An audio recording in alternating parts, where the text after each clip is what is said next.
خطبہ نمبر 189۔ آپ علیہ السلام کا ارشاد گرامی ایمان اور وجوب ہجرت کے بارے میں۔ بسم اللہ الرحمن الرحیم۔ ایمان کی قسمیں۔ ایمان کا ایک حصہ وہ ہے جو دلوں میں ثابت اور مستحکم ہوتا ہے، اور ایک وہ حصہ ہے جو دل اور سینے کے درمیان عارضی طور پر رہتا ہے۔ لہذا اگر کسی سے برات اور بیزاری بھی کرنا ہو تو اتنی دیر انتظار کرو کہ اسے موت آ جائے کہ اس وقت بیزاری برمحل ہوگی۔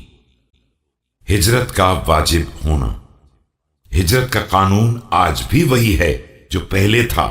اللہ کسی قوم کا محتاج نہیں ہے، چاہے جو خفیہ طور پر مومن رہے یا علل اعلان ایمان کا اظہار کرے۔ ہجرت کا اطلاق حجت خدا کی معرفت کے بغیر نہیں ہو سکتا ہے، لہذا جو شخص اس کی معرفت حاصل کر کے اس کا اقرار کر لے وہی مہاجر ہے۔ اسی طرح مستضعف اسے نہیں کہا جاتا ہے جس تک خدائی دلیل پہنچ جائے اور وہ اسے سن بھی لے اور دل میں جگہ بھی دے دے۔